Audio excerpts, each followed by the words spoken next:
Hi friends, வணக்கம். Welcome to biology king Tamil YouTube channel. நாம் இந்த வீடியோவில் என்ன பார்க்க போகிறோம்னு பார்த்தீங்கன்னா 12th ஸ்டாண்டர்ட் ஜுவாலஜி புக்கில் இருக்கக்கூடிய 11th லெசனை பார்க்க போகிறோம். இந்த 11th லெசனில் ஆல்ரெடி 2 வீடியோஸ் அப்லோட் பண்ணியிருக்கோம். அதோட லிங்க் பார்த்தீங்கன்னா டிஸ்கிரிப்ஷனில் கொடுத்துருக்கேன். அதை கிளிக் பண்ணி நீங்கள் பார்த்துக்கலாம். இந்த லெசனோட நேம் என்னென்னு பார்த்தீங்கன்னா உயிரினங்கள் மற்றும் இனக்கூட்டம், அதாவது ஆர்கானிசம் அண்ட் பாப்புலேஷன்.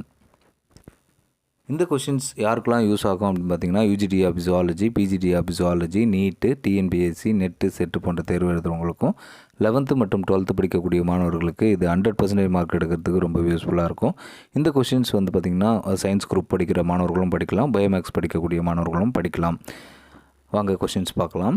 சைபீரியாவில் வாழும் பறவைகள் கடும் குளிர் பருவத்திலிருந்து தற்காத்து கொள்ள வலசை போதல் முறையில் எந்த பகுதிக்கு இடம்பெயர்கிறது? அதாவது மைக்ரேஷன் முறையில் எந்த பகுதிக்கு இடம்பெயர்கிறது அப்படின்னு பார்த்தோம்னா தமிழ்நாட்டில் உள்ள வேடந்தாங்கல் பகுதிக்கு இடம்பெயர்கிறது.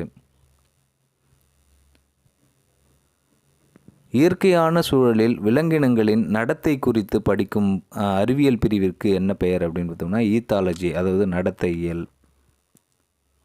உடல் அமைப்பு சார்ந்த தகவமைப்புக்கு, அதாவது ஸ்ட்ரக்சரல் அடாப்டேஷனுக்கு எடுத்துக்காட்டு என்ன அப்படின்னு பார்த்தோம்னா நிறமாற்றம் மற்றும் ஒப்புமை போலி. நடத்தை சார்ந்த தகவமைப்பிற்கு, அதாவது பிஹேவியர் அடாப்டேஷனுக்கு எடுத்துக்காட்டு என்ன அப்படின்னு பார்த்தோம்னா வலசை போதல் மற்றும் கலவி, அதாவது மைக்ரேஷன் அண்ட் கோட்ஷிப்.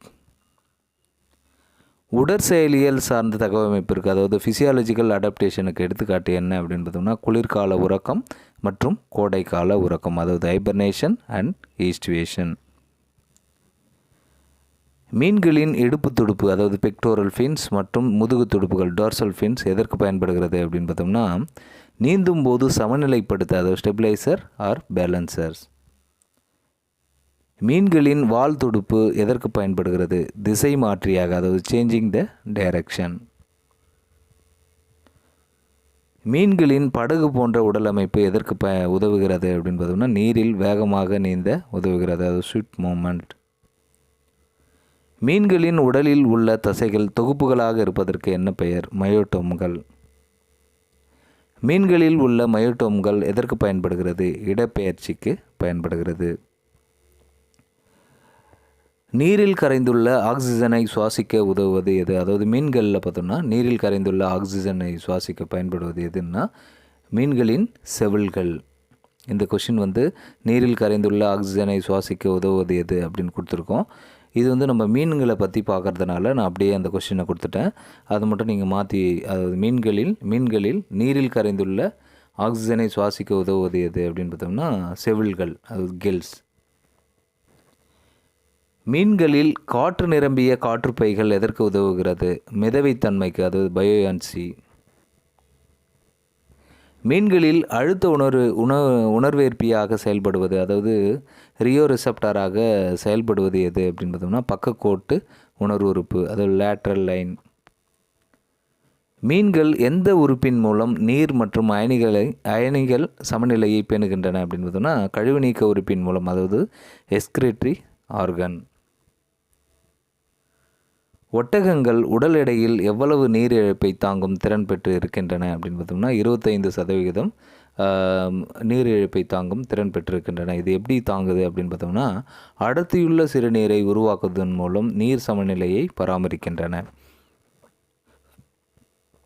இனப்பெருக்கத்தின் 2 முக்கிய காரணிகள் எவை அப்படின்னு பார்த்தோம்னா கருவுறும் திறன், அது ஃபெர்டிலிட்டி அண்ட் ஃபெகன்டிட்டி, கருவுறும் திறன் மற்றும் இனப்பெருக்க திறன்.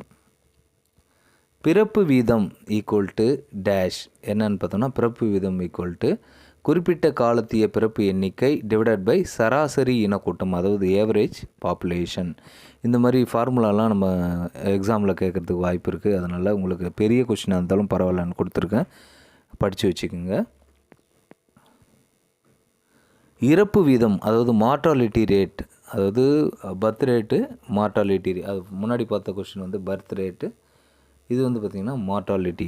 இறப்பு வீதம் ஈக்குவல் டு டேஷ். இறப்பு வீதம்னா ஈக்குவல் டு குறிப்பிட்ட காலத்திய இறப்பு எண்ணிக்கை டிவைடட் பை சராசரி இனக்கூட்டம், அதாவது ஏவரேஜ் பாப்புலேஷன். சால்மன் போன்ற மீன்கள் கடல் நீரிலிருந்து நன்னீருக்கு வருவது என்ன வகையான வலசை போதல், அதாவது மைக்ரேஷன் அப்படின்னு பார்த்தோம்னா அனாட்ரோமஸ் மைக்ரேஷன். விலாங்கு போன்ற மீன்கள், அதாவது ஹீல், நன்னீரில் இருந்து கடல் நீருக்கு வருவது என்ன வகையான வலசை போதல், அது மைக்ரேஷன் பார்த்தோம்னா கட்டாட்ரோமஸ் மைக்ரேஷன்.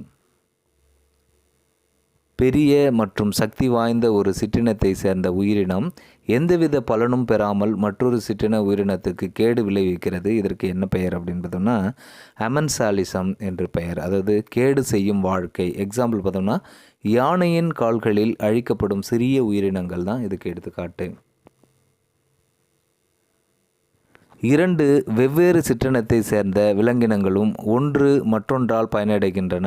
இதற்கு என்ன பெயர் அப்படின்னு பார்த்தோம்னா மியூச்சுவலிசம், அதாவது பகிர்ந்து வாழும் வாழ்க்கை. எக்ஸாம்பிள் பார்த்தோம்னா தாவர உண்ணிகளின் பெருங்குடல் பிதுக்கம் மற்றும் சிறுகுடலில் வாழும் சில பாக்டீரியாக்கள் செல்லுலோஸ் செரித்தலுக்கு உதவுகின்றன. உதவி பெறும் வாழ்க்கைக்கு, அதாவது கமன்சாலிசத்துக்கு எடுத்துக்காட்டு என்னன்னு பார்த்தோம்னா திமிங்கலத்தின் உடலில் ஒட்டியுள்ள பர்ணக்கில்கள், எக்ரெட் அதாவது கொக்குகள் கால்நடைகளால் சலனப்படுத்தப்பட்ட பூச்சிகளை பிடித்து உண்கின்றன.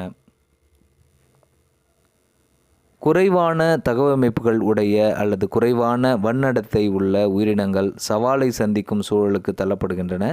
இந்த தத்துவத்திற்கு என்ன பெயர் அப்படின்னு பார்த்தோம்னா ஹார்டினின் போட்டி தவிர்ப்பு தத்துவம், அதாவது காம்படிட்டிவ் எக்ஸ்க்ளூஷன். புற ஒட்டுண்ணிகளுக்கு எடுத்துக்காட்டு, அதாவது எக்டோபேரசைட்ஸ்க்கு எடுத்துக்காட்டு என்ன அப்படின்னு பார்த்தோம்னா பேன் அட்டை, அதாவது ஹெட்லைஸ் அண்ட் லீச். அக ஒட்டுண்ணிகளுக்கு, அதாவது எண்டோபேரசைட்ஸுக்கு எடுத்துக்காட்டு என்னன்னு பார்த்தோம்னா அஸ்காரிஸ் தட்டைப்புழுக்கள், அஸ்காரிஸ் அண்ட் டேப்வாம். தற்காலிக ஒட்டுண்ணிகள், அதாவது டெம்பரவரி பேரசைட்ஸ் தன் வாழ்க்கை சுழற்சியின் ஒரு பகுதியை மட்டும் ஒட்டுண்ணியாக கழிக்கின்றன. இதற்கு எடுத்துக்காட்டு என்னன்னு பார்த்தோம்னா அனடோனியாவின், அதாவது நன்னீர் மட்டியின் கிளாட்டிடியம் லார்வா. நிரந்தர ஒட்டுண்ணிகள், அதாவது பெர்மனன்ட் பேரசைட்ஸ் தன் வாழ்நாள் முழுவதும் விருந்தோம்பியை சார்ந்து வாழ்கின்றன. இதற்கு எடுத்துக்காட்டு என்ன அப்படின்னு பார்த்தோம்னா பிளாஸ்மோடியம், எண்டமிபா, உருளை புழுக்கள், அது ரவுண்ட் வாம், ஊசிப்புழு, பின் வாம்ஸ், தட்டைப்புழுக்கள், டேப் வாம். இதெல்லாம் வந்து பார்த்தோன்னா பர்மனன்ட் பேரசைட்ஸ். உயிரின சார்பில் ஒரு விலங்கு மற்றொரு விலங்கை உணவுக்காக வேட்டையாடுகிறது. இதற்கு என்ன பெயர் அப்படின்னு பார்த்தோம்னா கொன்றுண்ணி வாழ்க்கை, அதாவது ப்ரெடேஷன். கொன்றுண்ணி வாழ்க்கைக்கு எடுத்துக்காட்டு, அது ப்ரெடேஷனுக்கு எடுத்துக்காட்டு என்ன அப்படின்னு பார்த்தோம்னா சிங்கம் வேட்டையாடும் விலங்கு, மான் அதன் இரையாகும். நண்பர்களே, இதோட நம்ம பார்த்திங்கன்னா 11th லெசனை வந்து கம்ப்ளீட்டாக முடிச்சாச்சு. நெக்ஸ்ட் வீடியோவில் 12th லெசனை பார்க்கலாம். இந்த வீடியோஸ் உங்களுக்கு யூஸ்ஃபுல்லாக இருந்துச்சுன்னா லைக் பண்ணுங்கள், ஷேர் பண்ணுங்கள், கமெண்ட் பண்ணுங்கள், மறக்காமல் சப்ஸ்கிரைப் பண்ணுங்கள். கண்டிப்பாக லைக் பண்ணிங்கன்னா வந்து உற்சாகமாக இருக்கும், நமக்கு நெக்ஸ்ட் வீடியோ போட நம்மளுக்கு இன்ட்ரெஸ்ட்டாக இருக்கும். ஏன்னு பார்த்திங்கன்னா நமக்கு இதில் வந்து இன்கம் எதுவும் வர்றது கிடையாது. ஏன்னா நம்ம படிக்கிறது, நம்ம வந்து ப்ரிப்பேர் பண்ணுறது மற்றவங்களுக்கு யூஸ் ஆகணும் அப்படின்ற ஒரு எண்ணத்தோடு தான் நம்ம வந்து பார்த்தோன்னா பண்ணிகிட்ருக்கோம். ஏன்னா கவர்மெண்ட் ஸ்கூல், கவர்மெண்ட் காலேஜில் படித்தவங்களுக்கு வந்து பார்த்தோன்னா தமிழ் மீடியத்திலே படிக்கணும், அப்போ ஈஸியாக இருக்கும்ன்றதுக்காக நம்ம தமிழில் வந்து யாரும் படிக்கலனாலும் பரவாயில்ல, ஒரு சில பேர் படித்தாக்கா அவங்களுக்கு யூஸ்ஃபுல்லாக இருக்கும்ன்ட்டு தான் நம்ம வந்து வீடியோஸ் அப்லோட் பண்ணிகிட்ருக்கோம்.